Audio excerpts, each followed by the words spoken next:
Bonjour à tous. Aujourd'hui, je vais vous parler du rapport qu'entretiennent les cadres avec leur entreprise. 3,2 millions. 3,2 millions, c'est le nombre de salariés qui seraient en situation de burn-out, selon François Michalon, qui est un expert en organisation et en stratégie RH. Selon lui, ce chiffre tend à augmenter d'année en année et s'explique pour trois raisons majeures. La première raison, c'est qu'il est de plus en plus difficile de pouvoir opérer une frontière entre la vie personnelle et la vie professionnelle, et que c'est notamment dû aux nouvelles technologies et que les personnes ont de plus en plus de mal à s'administrer des temps de repos entre ces deux environnements. Le deuxième point, c'est la nécessité pour les entreprises d'aller toujours plus vite, d'être plus rapide, plus souple, plus agile, dans un environnement en perpétuelle concurrence et dans une concurrence mondialisée. Le troisième facteur, et c'est le facteur sur lequel il insiste le plus, c'est l'organisation. Pour lui, il considère, ou en tout cas à l'aune de ses études, que l'entreprise demande de faire de plus en plus vite, de mieux en mieux, avec de moins en moins de moyens. Ces trois facteurs corroborés aboutissent mécaniquement à la situation de burn-out que l'on constate. Ce qui est inquiétant, c'est que dans le cadre justement de cette étude produite, un cadre sur deux a déjà constaté lui-même qu'il avait été en situation de burn-out ou qu'il est en situation de burn-out.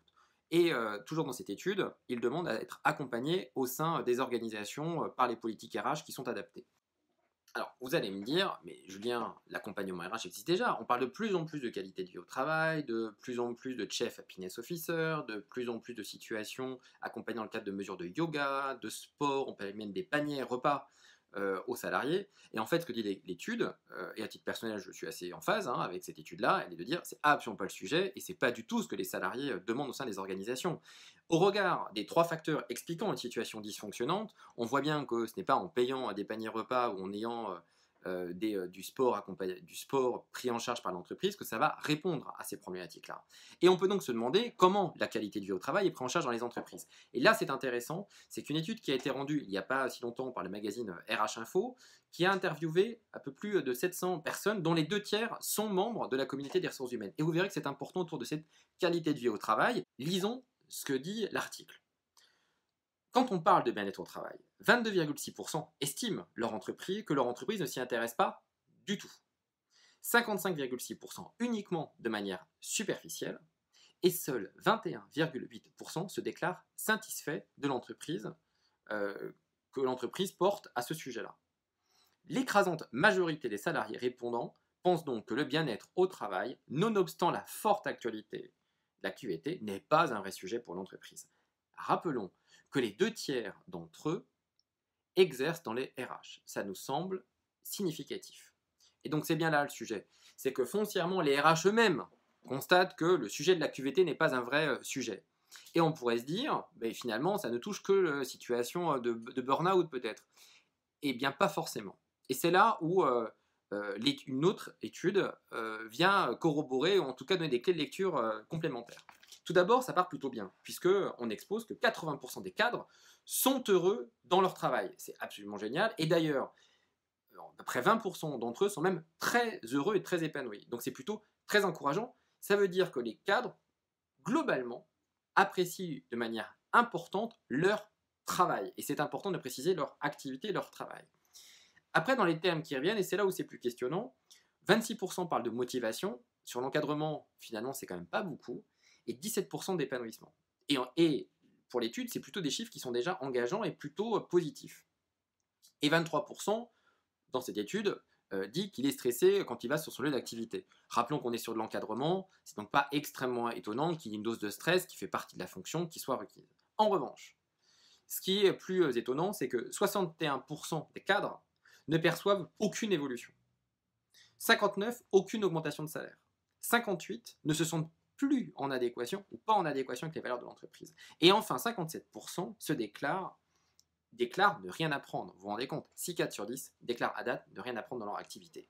Aboutissant, pour la première fois en 2019, à exploser le turnover des cadres, puisque 10% de l'encadrement est parti. Et c'est pas très étonnant, puisque quand on regarde les chiffres, on s'aperçoit que 58% des membres interrogés des études déclarent ne pas vouloir rester plus de 3 ans dans leur entreprise. Et 30% déclarent même ne pas vouloir rester plus d'1 an. Donc vous avez quand même des cadres qui disent 1 sur 3, je ne souhaite pas rester plus d'1 an dans mon entreprise. Et donc là, on voit que c'est plus une question de marque employeur, d'attractivité, de recrutement, comme on peut lire parfois sur LinkedIn. Le sujet, il est beaucoup plus profond que ça.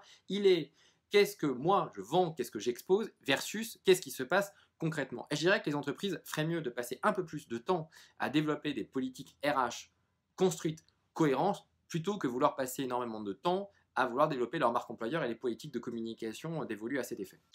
Alors, quelle crédibilité, quel crédit apporter à cette étude? En fait, ce qui est toujours intéressant dans le cas des études, c'est qu'on ne connaît pas forcément la manière dont les questions ont été posées. Mais néanmoins, on voit bien qu'à l'aune de ces statistiques, les chiffres ne sont pas très flatteurs. Là où c'est intéressant, c'est que dans les questions qui ont été posées, il y a une des questions, pour en revenir sur la partie burn-out, qui a été de dire, est-ce que vous avez déjà été en lien avec des collègues en situation de burn-out? Et 3 quarts des cadres, 75%, dit oui. Est-ce que dans votre équipe, vous avez déjà rencontré quelqu'un en situation de burn-out? Et là, le chiffre tombe à 25%. Ça veut dire que généralement, on n'est pas extrêmement lucide et on n'est pas en capacité de pouvoir analyser la propre situation. Et je dirais que le rôle des RH, il est là.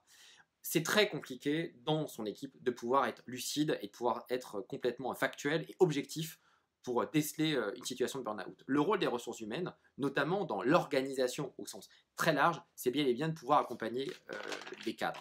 Et je dirais qu'ils ont un rôle clé à jouer. Donc on voit bien que plus que jamais, les ressources humaines ont un rôle clé dans l'accompagnement des collaborateurs et, encore une fois, un conseil, arrêtez le bullshit, arrêtez la surcommunication, arrêtez les jolies histoires et même travailler même avec des cabinets, des recrutements, des cabinets de chasse, des cabinets de conseil qui font moins de storytelling et qui interviennent plus sur du fond au lieu et place de politiques concrètement qui sont fake, puisque les chiffres, encore une fois, risquent de ne pas aller dans une situation qui évolue favorablement si rien n'est fait à date. J'espère que cette vidéo vous a intéressé, peut-être qu'elle va vous parler. N'hésitez pas à commenter, à partager, parce que c'est toujours intéressant pour nous de pouvoir avoir ces clés de lecture. Ce sont des clés de lecture que nous avons de nos clients, mais également de notre entourage.